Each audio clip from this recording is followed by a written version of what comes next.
मुश्ताक अहमद नूरी साहब, ये सिलसिला हमने गुफ्तगू का अपने YouTube चैनल के लिए रखा है। उसकी बड़ी वजह यह है कि मैं चाहता हूं कि ऐसे लोग जो बहुत बड़े हैं और वैसे लोग जो गुदड़ी के लाल हैं, जिन पर निगाह नहीं जाती है, तो मैं तलाश करूं और उनसे गुफ्तगू करूं। बड़े लोग में आप हैं और कुछ ऐसे लोगों से भी। बड़े नहीं, तो मामूली आदमी है भाई। हर बड़ा आदमी अब खुद को मामूली समझता है, यही वजह है कि वो बड़ा है। हम ये चाहेंगे कि मुख्तसरन आप अपने बारे में, वालिदैन के बारे में, बच्चों के बारे में एक उमूमी जानकारी दीजिए, अपने तालीमी करियर को भी बताइए, ताकि रिसर्च स्कॉलर को आपकी ज़बानी बातें मालूम हो तो वो इंतहाई मोतबर हो। ये मेरा नाम मुश्ताक अहमद नूरी है जी। मैं ओल्ड पूर्णिया जिला, अभी तो अररिया जिला हो गया, बहुत बड़ा पूर्णिया जिला पे फॉरबियन ब्लॉक था हम लोगों का। उसका एक गांव है गोगी पोठिया, उसी में 7 मई 1950 बरोज इतवार में पैदा हुआ जी, तकरीबन रात के 9 बजे।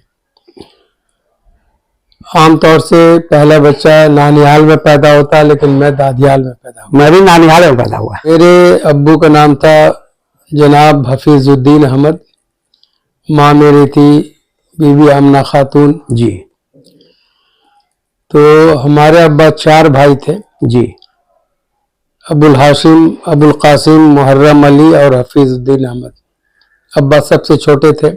मैं 4 भाई हूँ, सबसे बड़ा मैं हूँ। मुझसे छोटा अशफाक आलम है, उससे छोटा आफाक आलम है और सबसे छोटा विसाक अहमद है जी। हमारी 2 बहनें थी, एक तो अतहर जहाँ जो इत्तेफाक से मर गई और दूसरी कौसर जहाँ जी। ये 6 भाई बहन हम लोग थे जी। मेरी तालीम जो है स्कूल तो वहाँ हमने किया। उसके बाद हमारे चचा अबुल कासिम, स्कूल का नाम याद है? स्कूल कोई नाम नहीं था, मुकामी स्कूल। हाँ, मुकामी स्कूल था, सरकारी स्कूल था जी। तो रजोखर ईदगाह में एक बहुत बड़ा मदरसा जमात इस्लामी का हुआ करता था, मदरसा इस्लामी रजोखर ईदगाह। जी। फिर 4था क्लास पास करके मैंने आजाद अकेडमी अररिया में सीधे 8वां में एडमिशन। जी, रेयर होता है। 6ठा 7वां मैंने नहीं पढ़ा जी। 8वां में सेक्शन सी था जो प्राइवेट सेक्शन था जी। और 8वां में जब मैं फर्स्ट डिवीजन पास हुआ तो 9वां में SDO एजुकेशन के जी मदद से जो है, या कह लीजिए जो भी हो, उनके परमिशन के बाद 9वां में मेरा डायरेक्ट एडमिशन हुआ। उस वक्त तक तो मेरा नाम मोहम्मद मुश्ताक अहमद था। मुश्ताक अहमद था। जहीर बाबू वहाँ एक टीचर मैथ के हुआ करते थे, वो एडमिशन इंचार्ज भी थे। जी जी। जब मेरा 1964 में 9वां में एडमिशन होने लगा तो जहीर बाबू ने कहा नाम कहा है? जी। तो उन्होंने कहा मोहम्मद मुश्ताक अहमद। जी। तो जहीर बाबू ने कहा कि यहाँ तो एक लड़का मुश्ताक अहमद का उसी स्कूल में है, उसी क्लास में है और यहाँ के चपरासी का नाम मुश्ताक अहमद है और कोई है? तो उन्होंने कहा मुश्ताक अहमद नूरी लिख दीजिए। जी। नूरी का ताल्लुक ये था, जब मदरसा में गया था आजमगढ़ के जो बहुत मशहूर है शब्बीर अहमद इस्लाही एक मौलाना हुआ करते थे, सब बच्चों के नाम में नूरी जोड़ देते थे, मुश्ताक अहमद नूरी, फलाना नूरी, फलाना नूरी। जी जी। और सब नूरी तो हवा हवाई हो गया, जो नाम रावना का वही रहा। जी। तो मुझे शुरू से अपने नाम को जली हरूफ में देखने का बहुत शौक था। जी जी। तो उन्होंने जो बहुत खूबसूरत लिख दिया था मुश्ताक अहमद नूरी, तो उसको हमने कूट में साट के जी एक दुकान पे किराने की वहां लगा दिया था। जी। अब क्यों शौक था कि मेरा नाम हमेशा जली हरूफ में मैं नहीं जानता। जी जी। तो अब्बा को वो लिखा हुआ याद था जी। तो उन्होंने नूरी दिया। अब क्लास में आए तो पहले ही नाम मेरा पुकारा जाए तो हमको बड़ा शर्म होगी, नूरी कैसे बोले? तो हम देखे जैसे वो मुश्ताक बोलेगा हम यस बोल रहे हैं। 67 में मैंने हायर सेकेंडरी में फर्स्ट डिवीजन पास किया। जी। तो उससे पहले मैं बता दूं कि जब मेरा नाम आया तो अब्बा ने हमको चाह के नदवा में इनको हम मौलाना बनाएंगे। जी। नदवा में जो एप्लीकेशन भेजा, अब्बा की ख्वाहिश अब पूरी हो रही है, दाढ़ी वाड़ी तो उन्होंने कहा ही भेजा जाए तो मेरा नाम और वगैरह भेजा गया। तो वहां से चिट्ठी आई कि लड़के का अभी जो उम्र बहुत कम है, जी 10-12 साल थी लगभग, जी बच्चे की उम्र अभी कम है, अगले साल आप जी। एप्लीकेशन दीजिएगा। तो आप लोगों ने कहा कि 1 साल क्या करेंगे, तो हमारे अब्बा के दोस्त एक सिराज, जी। मौलाना सिराज साहब, जो ली एकेडमी में फॉरन में टीचर थे, तो उन्होंने कहा भेज दिए, हम अरबी पढ़ा देंगे। जी। तो मैं बस से जाता था, हाजा कैरदुन हाजा जमनुन यही सब याद करता जी। था। फिर किसी ने कहा कि बच्चे का 1 साल क्यों बर्बाद करना चाहते हैं, जी। आजाद अकेडमी एडमिशन करा दीजिए। अल्लाह को क्या मंजूर, तो वही जाना, तो मैं स्कूल ही का होकर रह गया। तो कहाँ आपका एडमिशन हुआ? आजाद अकेडमी अररिया में। आजाद एकेडमी। और मेरे एडमिशन तक जो है, मेरे आने तक जो है, पूरे स्कूल में कहीं भी कोई higher secondary first division pass नहीं किया। जी। 68 में जब मैंने पास किया, तो मैं समझिए कि पहला स्टूडेंट था जिसने फर्स्ट डिवीजन पास किया। 2 लड़के और भी पास किए हमारे साथ। जी। फिर प्री मेडिकल होता था, बहुत ख्वाहिश थी कि मेडिकल में करूं। तो बायोलॉजी में मुझे बहुत अच्छा नंबर था, 71% नंबर था।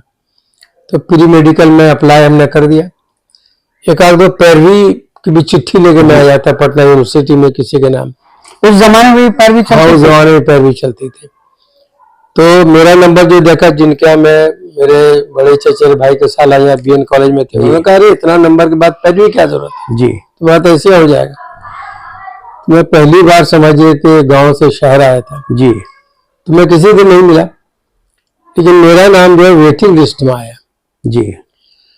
और उसमें गड़बड़ी ये हुई कि सेंट जोसेफ जो आपको बैंक के पास जी। जी। स्कूल है, जी। जी।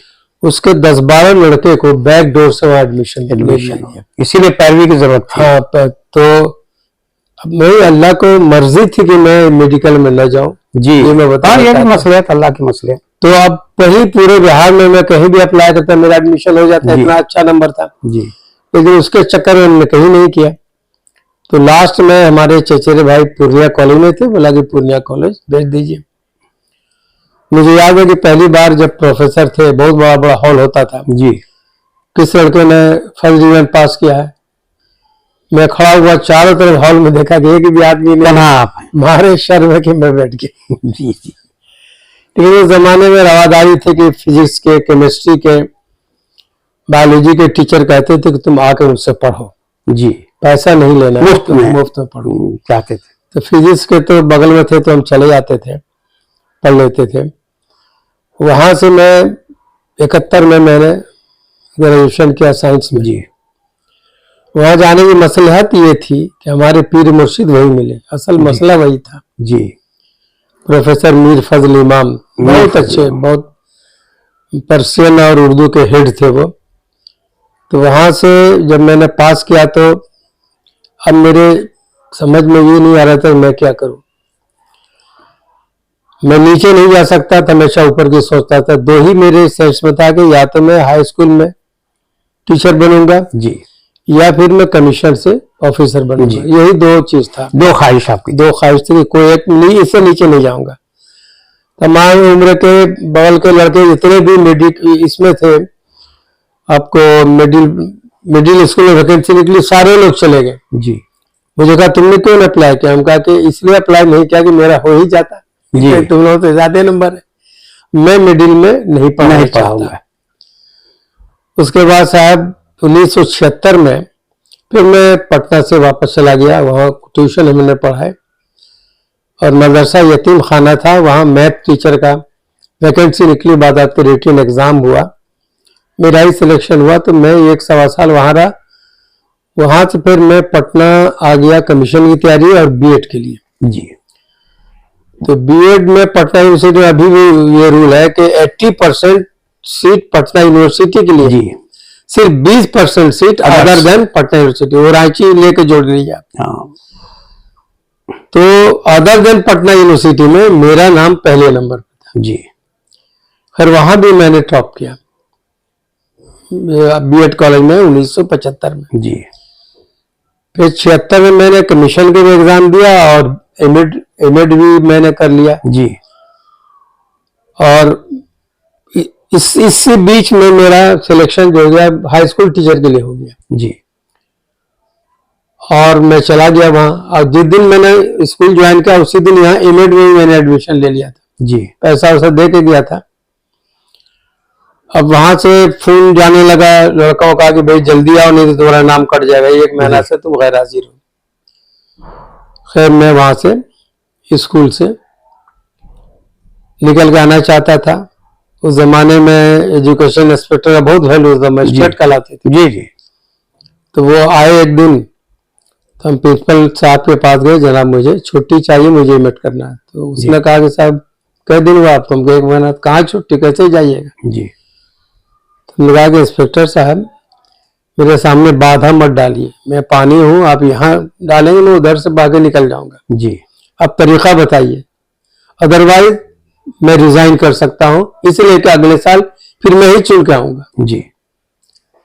बोला अच्छे गाँव से 2 बजे तक नहीं आए दोनों। लड़के को बुलाया, उसके सर पे सामान रखा, 3-4 किलोमीटर पैदल नहर चलना पड़ता था, तब जाके बस मिलती थी। मैं चला आया। अब्बा ने कभी हमको किसी चीज के लिए मना नहीं किया, जी। लेकिन जब मैं बाकायदे टीचर बन के मैं छोड़ के आए तो उन्होंने हमको राइट ना, मैं कहा कि भाई वो एमएड करके भी तो टीचर बनेगा, जी। वही तनख्वाह मिलेगी, छोड़ो क्या फायदा। एमएड मैं इसलिए करना चाहता था कि एमएड करने के बाद मैं पीएचडी करता, फिर लेक्चर हो जाता। जी। ये मकसद आपका मेरा ये था, दूरंदेशी से आप कि कम से कम नहीं तो उधर चले जाएंगे। बीएड में एमएड में कम लड़के होते हैं। खैर जो भी हो, मैंने कहा कि मैं इस बार ना से अगले बार मैं टीचर बन के फिर आ जाऊंगा, क्या दिक्कत है। जी। तो फिर मैंने समझिए कि आप एग्जाम भी दिया था 76 में, 76 में टीचर ही बना था। तो 77 में रिजल्ट आया तो उसको मैंने छोड़ के चले आया यहाँ, छुट्टी ले गए बाद हफ्ते। उसके बाद फिर पब्लिक रिलेशन डिपार्टमेंट मेरा सिलेक्शन हुआ, 1 महीने की ट्रेनिंग हुई, फिर मैं किशनगंज ज्वाइन किया। जी।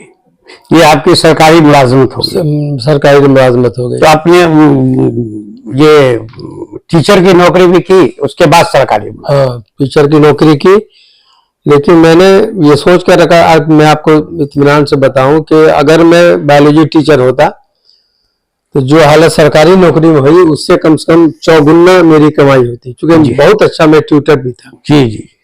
बहुत अच्छा ट्यूशन पढ़ाता था।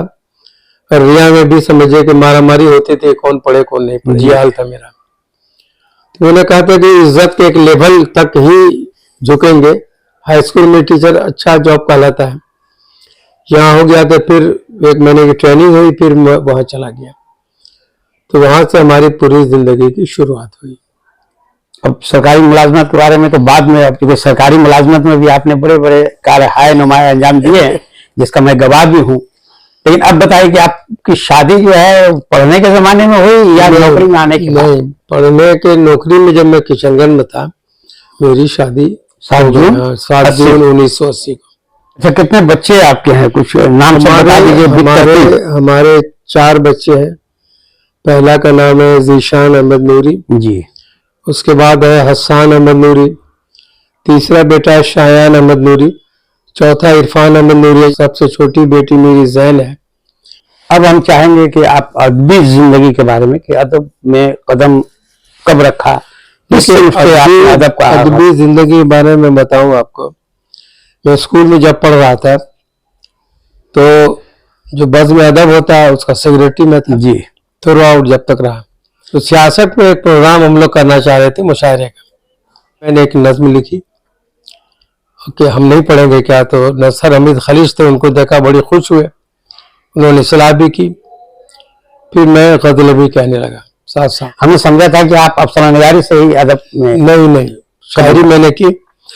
फिर बच्चों के रिसाले बहुत लिखा मैंने जी, टाफी में, मुसर्रत में और पैगाम तालीम में जी, और नूर में। नूर की तो बहुत सी कहानियां अलहसनात जो उसका था उसने डाइजेस्ट कर लिया।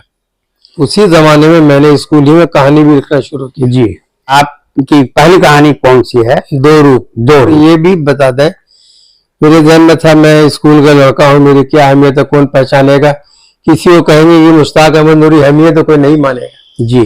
तो हमने उसमें अपना नाम रखा मुश्ताक अहमद नूरी अररियावी ताकि अररिया वाले जी जी यकीन रहे कि समझ रहे हैं कि मैं ही हूँ। तो हमारे एक उस्ताद में जब मुबारकबाद दी तो मैं शर्मिंदा हो गया एकदम, लगता है कोई चोरी कर रहा है। मशीद साहब थे, मशीद साहब ने जब कहा अरे कब लिखे, जी देखा नहीं, बोले बहुत अच्छी कहानी है। तो वहां से तो मशहदी साहब को उस्ताद आपने बनाया नहीं, बल्कि ऐसे थोड़ी सी नहीं, पहली कहानी तो मैंने उन्हीं को देखा, इसमें दोहराई नहीं है।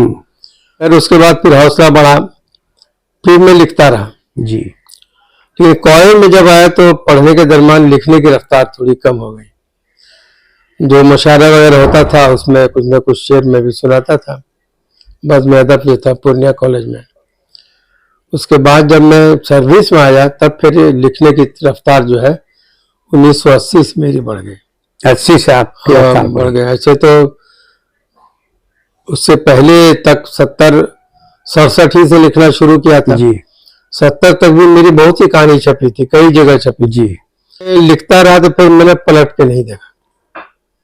अब हम आपसे इसी अफसाने से जुड़े हुए सवाल करना चाहता हूं कि आप अफसाना निगार मैं जो मानता हूं कि आपने बहुत अच्छी अच्छी कहानियां लिखी, अफसाने लिखे, लेकिन जब जिक्र आता है हम असरों के बारे में गुफ्तगू जब कोई करते हैं, आपके सीनियर या हमारे सीनियर, तो ऐसे लोगों का नाम जिनकी कई कहानियां ऐसी हैं कि अगर मजमुआ शायद ना भी हुआ रहा हो और वो कहानियां मौजूद हैं, वो रसायल की जीनत बन चुकी हैं, तो उनका नाम लेने से गुरेज क्यों करते हैं?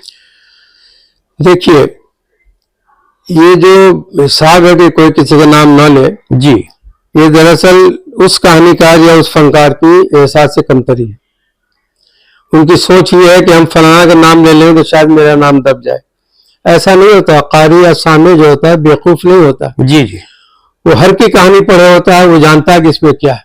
जी जी, लेकिन एक रिवाज जो अभी नाखिदों के साथ मैंने देखा है, जी, कभी किसी ने छाप दिया कि फलाने की कहानी फलाना, फलाने की कहानी खाना, फलाने की कहानी फला, तो वो एक तरतीब लिख लेते हैं, अपने हर मजमून में उसको जोड़ देते हैं। जी।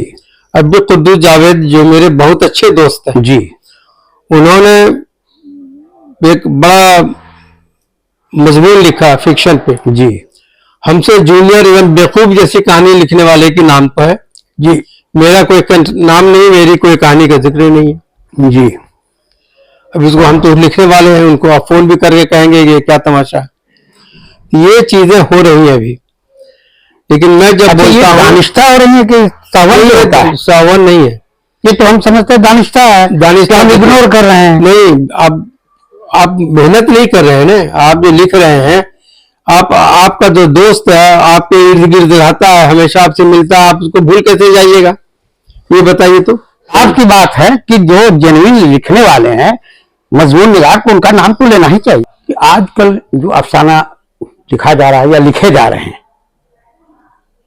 और अफसानचों ने अफसाने को तो काफी मुतासिर किया है, ये दो बातें मेरे जहन में, और इसकी तशव्वुर वक्त जवाब आपसे चाहता हूं कि अफसाने जो आज लिखे जा रहे हैं आज हाजिर में, क्या हम अफसाने की दौड़ में मुतकद्दिमीन के अफसानों से आगे बढ़े हैं या ठिठके हुए हैं?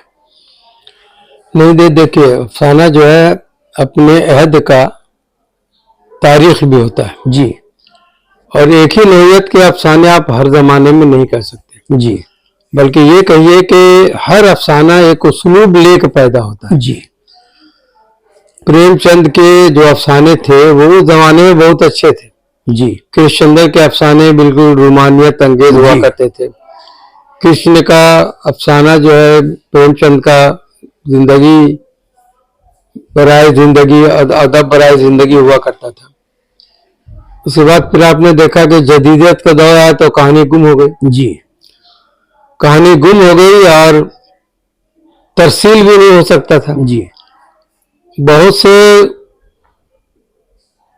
मुदीर जो है वैसे अफसाने को इसलिए छाप देते थे कि उनको डर रहता कि नहीं छापेंगे तो जाहिल कहलाएंगे। ये समझ नहीं पाया, जाहिल है। मुझे वो दौर भी याद है कि जब एक भाई फिक्शन लिखता था, दूसरे भाई की जो है कीच जी रिसाला में शाह होता था। अफसाने के ये मतलब है वो चला नहीं, वो चलने वाला भी नहीं था, चला नहीं। क्योंकि उस जमाने में ये खिचड़ी मगरिब में पकती है, जब उतर जाती है वो, तब हिंदुस्तान में शुरू ठंडी खिचड़ी को फिर परोसना है। तो वो दौर चला नहीं, अफसाना मैं तक महदूद हो गया जी। लेकिन आपने देखा कि फिर 80 और 80 के बाद के दौर में कहानियत जो है लौट आई जी। इसलिए कि अफसाना आप लिखते हैं तो एक अहद को लिख रहे हैं जी। आप एक किरदार को नहीं लिख रहे हैं। जिस अहद में आप लिख रहे हैं वो माशरा मुनाकिस होना चाहिए।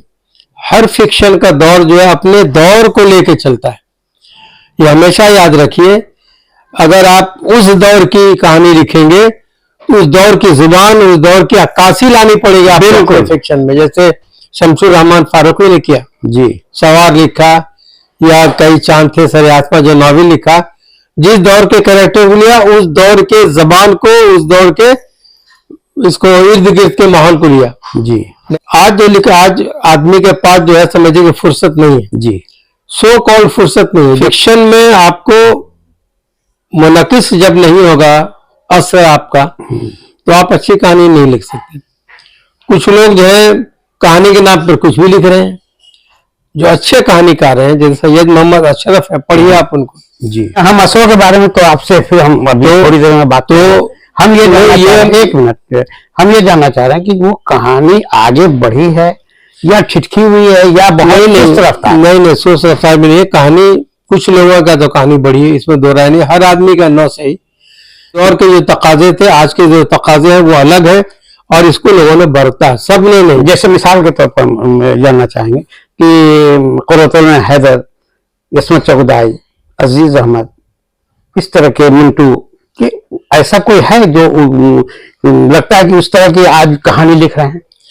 देखिए उस लेवल की कहानी नहीं लिख रहे हैं, सतह की कहानी नहीं लिख रहे हैं। इसलिए नहीं लिख रहे हैं कि मिंटू को आप फहश निगार कह के या उसकी तकलीफ कीजिएगा तो आप डूब जाइएगा, वही समंदर के किनारे डूब जाएंगे, बीच में जाना भी नहीं होगा। कुछ अफसाने निगारों के हैं नो डाउट, वो सिस्टम थोड़ा बढ़ा है, कुछ के जो का तो कायम है, कुछ बहुत नीचे जा रहे हैं। तो मुझे अफसाने निगार के कारी की हैसियत से बड़ी मायूसी होती है कि हम बहुत मुक़र्रिरीन को पढ़ चुके हैं और इस आलम में पढ़ चुके हैं कि पेशाब लगी हुई है और एहसास हुआ और फिर रोका तो भूल भी गए और घंटों पढ़ते रहे। लेकिन अभी ऐसी कोई कहानियां नहीं आ रही हैं जो कि इस कैफियत में डाल दे।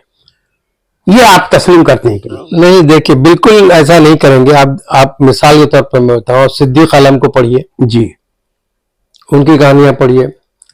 खालिद जावेद जो अभी दिल्ली यूनिवर्सिटी में, उनकी कहानियां पढ़िए।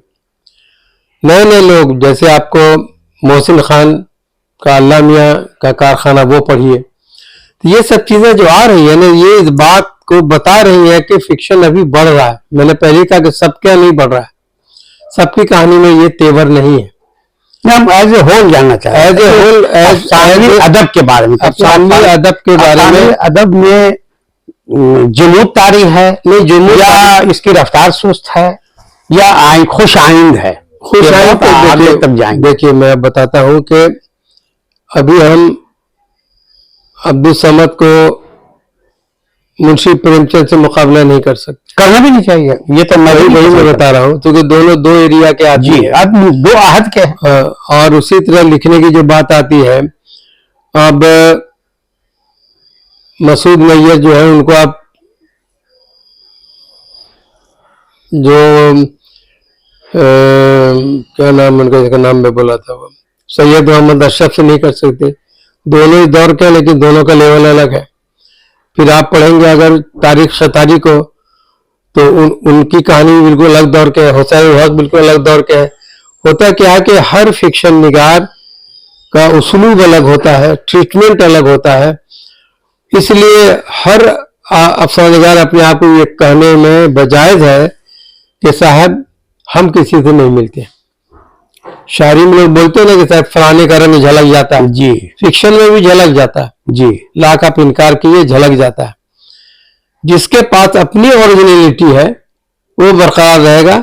जो दाएं बाएं करके अपने आप को एक कहानी को 50 बार अखबार में छपा के कहे कि हम अफसाना निगार हैं, तो नहीं चलने को। ये मैं आपको बता दूं, कहानी रूबा जवाल नहीं है। आपके हिसाब से हाँ, आगे बढ़ रही है, चाहे रफ्तार उसकी कमी क्यों ना हो, लेकिन वो कहानी 50 साल से हम सुन रहे हैं कि उर्दू मर रही है। तवक्कुआत रखते हैं कि बिल्कुल लगते हैं, बिल्कुल लगते हैं। ये दौर भी बिल्कुल अपनी कहानियों के हवाले से याद किया याद जाएगा। किया जाएगा, बिल्कुल याद किया जाएगा। चलिए, अफसाने के तो बारे में आपने अपना ख्याल रखा कि अफसाना सुस्त रफ्तार से ही लेकिन आगे बढ़ रहा है। आगे बढ़ रहा है, इसमें दो राय नहीं है। दूसरा मेरा ये सवाल था कि अफसानों को अफसानचों ने नुकसान पहुंचा रहा है कि नहीं? देखिए, आपको मैं बताऊं कि ये सब क्यों हो रहा है, पहले मैं बताऊं। इनको आगे कुछ नहीं करना होता है, नहीं कर सकते हैं, सोचते कुछ ऐसा शोषा छोड़ें कि हमारी जो है रफ्तार बढ़ जाए, लोग हम पर मुतवज्जा हो। अफसानचा की क्या जरूरत है? तो किसी चीज को लाने के लिए जरूरत चाहिए। तो एक छोटा सा किरदार 100 लफ्ज में, 200 लफ्ज में खत्म हो जाए, तो अफसानचा तो जोगिंदर पाल ने भी लिखा जी, लेकिन वैसा अफसानचा कोई लिख रहा है क्या? नहीं, हमने मंटू के अफसानचे पढ़े हैं। हाँ। अशश किया पढ़ नहीं, जोगिंदर पाल तो बात के थे। आप वहां नहीं, लिख सकते हैं। मंटू को मैंने पढ़ा तो अशश करने की, लेकिन और जोगिंदर पाल साहब ने भी हाँ, बहुत अच्छे अफसानचे लिखे। लेकिन ये है कि हम नकल में अगर करें, कुछ लोग चाहते हैं कि हम अफसानचा ही पर जोर मारेंगे, सारे लोग तवज्जो हो जाएगी। एक रसाला ही निकलता अफसानचा खाली। अरे यहाँ तो आपको हैरत की बात यह होती है कि अब ये अफसानचा का आलमी अफसानचा अदारा हो गया, उसके हम सदर हो गए और अफसानचे पर दनादन किताबें आ रही हैं। तो कहीं ना कहीं अफसानचे व मज़ामीन के मजमूए शाये हो रहे हैं। मैंने ये बस यही हम जानना चाहते हैं, अफसानचों के सिलसिले में लंबी बात नहीं करेंगे कि क्या अफसानचे का मुस्तकबिल है? नहीं, अफसानचे का मुस्तकबिल नहीं है। आपको मैं बताऊं, आजाद गजल का तजुर्बा मदर इमाम साहब ने कहा जी, उनकी आजाद गजल पर कोई किताब आई, खत्म हो गए उनके साथ, खत्म हो गई। अभी हमारे इकबाल हसन आजाद जो है गजलचा कह रहे हैं, हाँ, वो खुद अपनी 50 गजल में से 3 शेर निकाल दे तो गजलचा हो जाएगा। बहरहाल हम अभी गजलचे पर बात नहीं करेंगे, हम ये तो अफसानचे ये अफसानचा जो है, आपको लोग जितना भी सर पीट लें, इसका मुस्तकबिल नहीं है। पीट लें, इसका मुस्तकबिल नहीं है। अदब से खेल कर रहे हैं लोग। वक्त जब हम असरों की गुफ्तगू की बात की जाती है तो आमतौर पर हम असरों में जिनसे सवाल पूछे जाते हैं वो चंद नामों से आगे नहीं बढ़ते। तो क्या हम असर जो है वही दोस्त होते हैं या जो उनके अहद में उस फन में? हम असर जो होता है वो समझिए कि 10 साल के तब आते थे हम लोग, सन 70 कहते थे जी, मरहूम शौकत हयात जी, तो सन 70 के अफसाना निगारी ने शुरू किया सन 70 से। फिर मुशर्रफ आलम ज़ौक़ी आए तो वो लोग 80 के कहलाए, फिर और कुछ आए तो वो एरिया हुआ। लेकिन 10 साल के अंदर जो शुरुआत होते हैं, उम्र मत देखिए। मिसाल के तौर पर शमाइल अहमद, अब्दुल समद और आप हम असर हैं? हाँ, बिल्कुल है। हम उसी जमाने से लिख रहे हैं जब समर लिख रहे हैं। अच्छा, और अगर मेरी बात की जाए तो हम तो बात की हम असर हैं लेकिन जूनियर है, लेकिन कहानीकार तो है, जूनियर कहलाएंगे। लेकिन ऐसा तो नहीं है कि हम असर में हमारी छुट्टी कर दी जाए, हम असर ऐसे नहीं बोला जाता है। हम असर आप देखिए, आप लीजिए सिद्दीक आलम, सलाम बिन रज़ाक जी, उसके बाद जो है आप ले लीजिए हमीद सहरवर्दी, फिर आप ले लीजिए अनवर खान जी, फिर अब साजिद रशीद मरहूम हो गए, उन लोगों को लेकर गज़नफ़र, पैगाम मफाकी, उसके बाद और कोई बड़ी यूनिवर्सिटी में प्रोफेसर जो थे एक और नेम प्लेट वाले, तारिक छतारी, अब्दुल समद, शौकत हयात, शफक, हुसैन उल हक, अली इमाम जो लिखना छोड़ चुका था। नहीं तो है उनका मजमूआ आया है। नहीं, ये नहीं कहेंगे आप लिखना छोड़ दिया, हम असर नहीं है। उसी में आप जोड़ लीजिए एजाज शाहीन थी एक अयूब गर्ल्स स्कूल में, वो शमीम शादका, जकिया मशदी, ये सब एक ग्रुप के हैं, एक साथ लिखने वाले, एकराम बाग, तो ये सारे एक साथ के 5 साल 2 साल आगे पीछे उम्र हो सकती है। ये जो एक साथ शमौल अहमद उम्र ज्यादा थी, लेकिन उन्होंने थोड़ा सा लिखा फिर बीच में एकदम छोड़ दिया, बीच में उनका खला है। हाँ, लेकिन जब शुरू किया तो तब हम हमारे दौर में क्या, तो हम उम्र दराज होने के बावजूद हम असर ही कहेंगे। तो हर का अलग होता है। ये थोड़ी है कि हम तुम्हारा नाम ले लेंगे तो हम छोटे हो जाएंगे, ये नहीं है। ये एक एहसास कमतरी है। शाहिद जमील एक जमाने से लिख रहे थे, और शाहिद जमील के एक बहुत पुराने दोस्त वही उसको नहीं मान रहे थे, आप बदगा दे रहे थे कि नहीं भाई तुम मजमून ही लिखो जी, नाम नहीं लेंगे हम। नहीं शमल भाई है आप तो उसमें आप तो उसके बाद लेकिन जब तुमने कहानी मुझे दिखाई, अरे हमको याद है कि जुज़वियात निगारी तो तुम्हारे यहाँ मेरे यहाँ भी नहीं है जुज़वियात निगारी। ऐसा लगता है कि हम देख रहे हैं, जुज़वियात निगारी वो होना चाहिए, ऐसा लगता है हम देख रहे हैं। मोहम्मद जावेद अनवर है पाकिस्तान के, सिविल सर्विस के सेक्रेटरी हो गए, रिटायर किए, जिंदगी भर शहर में रहे होंगे जी। उनका जो गांव की जुज़वियात निगारी है, मुझे हैरत होती है कि एक एक चीज उनको समझना है, वो लिखते हैं तो हम लोग उसको समझते हैं। तो कोई भी लिख रहा हो आप उसको नकार नहीं कीजिए, मेरा इनकरेज तो करना ही है, नकार नहीं सकते हैं। इसलिए कि हो सकता है कि तुम्हारी करने से नहीं हो सकता है कि तुम्हारी कुछ और कहानी हमारी कहानी से बेहतर लगे, इससे जो कोई छोटा नहीं हो जाएगा, बड़ा नहीं हो जाएगा। लेकिन किसी को डिस्करेज करना ये बुरी आदत है, ये अच्छी बात नहीं। और प्लस जो है ये भी जो बताया तुमने कि लोग नाम नहीं लेते हम असरों का जी, सब के जानते हैं लोग, तो ये भी गलत बात है, नहीं करना चाहिए। आप क्यों नहीं बोलिएगा, आपके जो हम असर है आपके साथ उठता बैठता खाता पीता है, अब उसका नाम नहीं ले, आप रिकॉर्ड करना चाहते हैं तो उसका नाम नहीं ले, उनका नाम आप छोड़, जुबानी हो सकता है कि बोल तहरीरी तौर पर आप छोड़ देते हैं, और जबानी तौर पर जब मुलाकात होती है तो आप कहते हैं बहुत बड़ा है। ये सिर्फ मुनाफकत के अलावा एहसास कमतरी है। अब बिहार को भी गैर मुनक़सिम कर दीजिए, झारखंड को जोड़ते हुए। यहाँ उर्दू फिक्शन का जो मामला है, यहाँ के फिक्शन निगारों ने आलमगीर सतह पर अपना नाम मुकाम हासिल, बिल्कुल इसमें दो राय। इस पर आप कुछ मैं बताऊं कि आप जिस दौर को भी ले लीजिए, चाहे आप कलाम हैदरी और गयास अहमद गद्दी, लियास अहमद गद्दी, शफी मर्शदी, शफी जावेद को लीजिए, उस जमाने में भी जो ऑल इंडिया लेवल पर जो अफसर निगार थे उस पर ये लोग भारी थे जी, यहाँ के लोग भारी थे जी जी, वही मैं भी यही कहना चाहता हूँ। और उसके बाद शौकत हयात, शफक, अब्दुल समद, अली इमाम, हुसैन उल हक, सैयद अहमद कादरी, शाहिद जमील, मुशर्रफ आलम ज़ौक़ी, पैगाम आफाकी, शमौल अहमद, ये जितने सारे जो लोग हैं, ये इसका ताल्लुक बिहार से रहा, एक एरा से रहा। लेकिन बाहर के जो लोग थे, अब ये नहीं कह सकते वो इन पर भारी हो सके। आपको मैं बताऊं कि बिहार के जितने भी फनकार हैं, वो हर फनकार के साथ कुछ ऐसी बात है जो वो उसको मुमताज कर देती है और लोगों से। सही है, आपके मुंह से सुनना चाहते हैं। जैसे आप मान लीजिए अपने बाधी को रखिए, अभी जो फिक्शन निगार हैं उनमें आप जिसको कहते हैं हिंदी में संभावनाएं, या उर्दू में आप कहिए अमकानात, रोशन अमकानात किन से जुड़ी हुई है उर्दू फिक्शन का, किन फिक्शन निगारों से?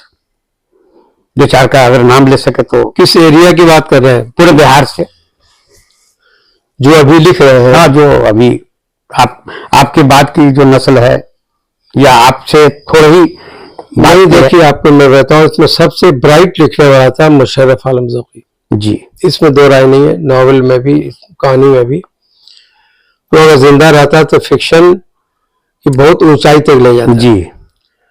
लेकिन उसके हम लोगों के बाद की नस्ल में आप हैं शाहिद जमील, आपकी कहानियां जो लिखी जाती है, खासतौर से जो जुज़वियात निगारी होती है, जो मंजर निगारी होती है, वो और किसी का नहीं है, ये आप जान लीजिए।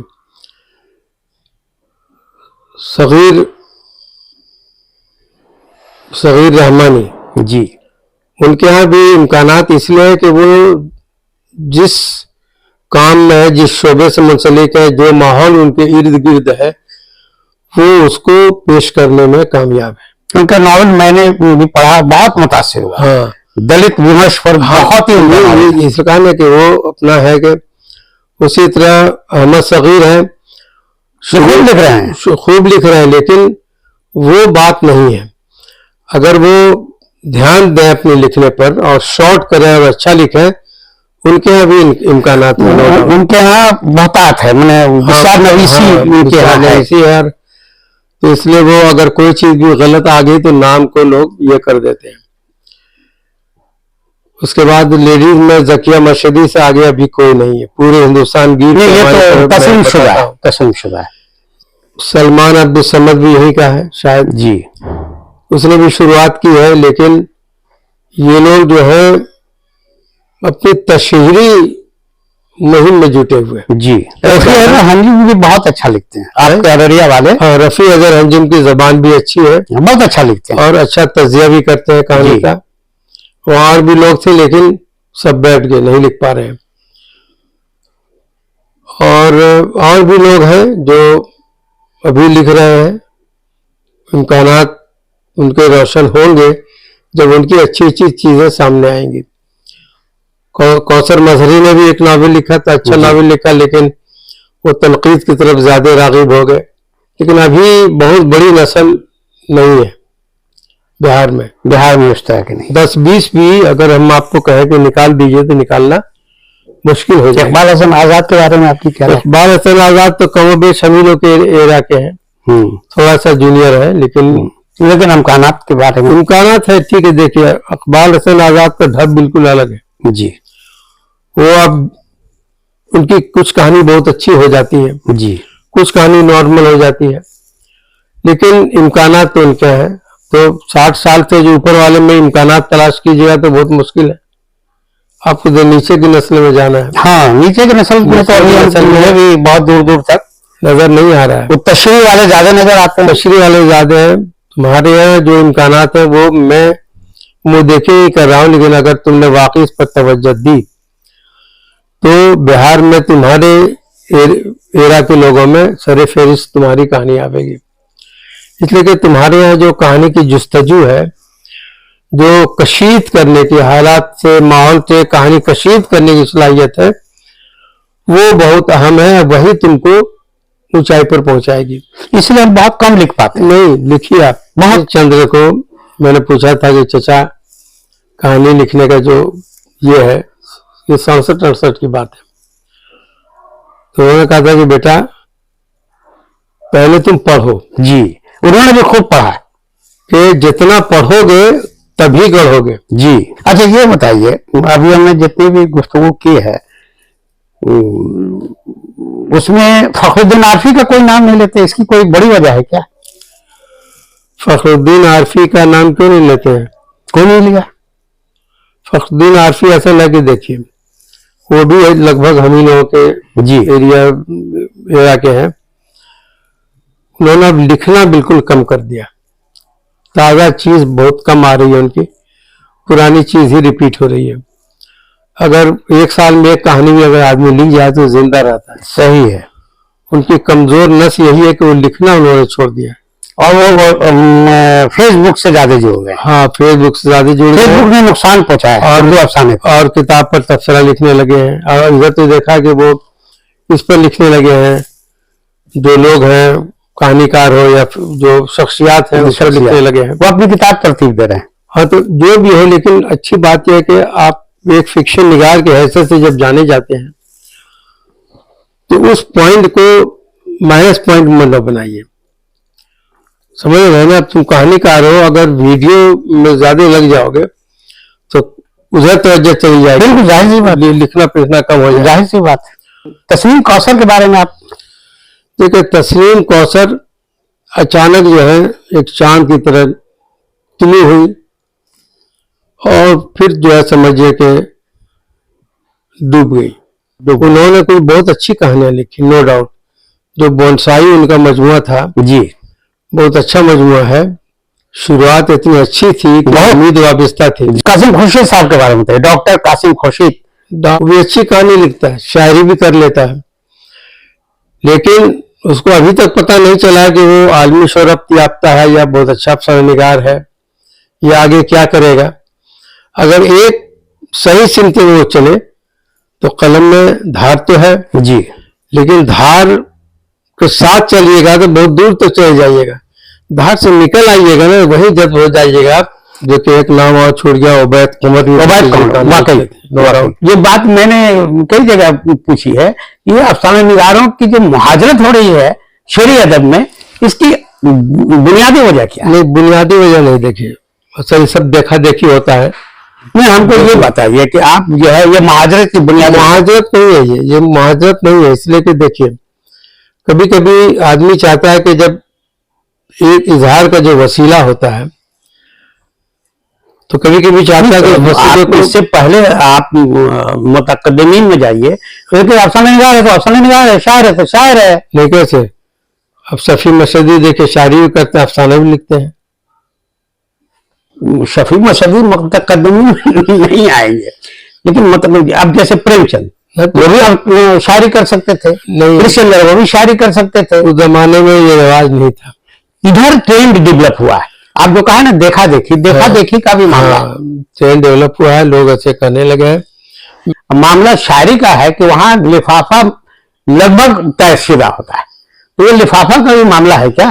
लिफाफा देखिए, लिफाफा का मामला भी हो सकता है, जो लोग पेशेवर हो गए जी के लिए तो है। अफसाने के लवाजमात में उसमें सीरत साजी, मुकालमा निगारी, मंजर निगारी, जुजियात निगारी, जज्बात निगारी, सबकी बड़ी अहमियत होती है।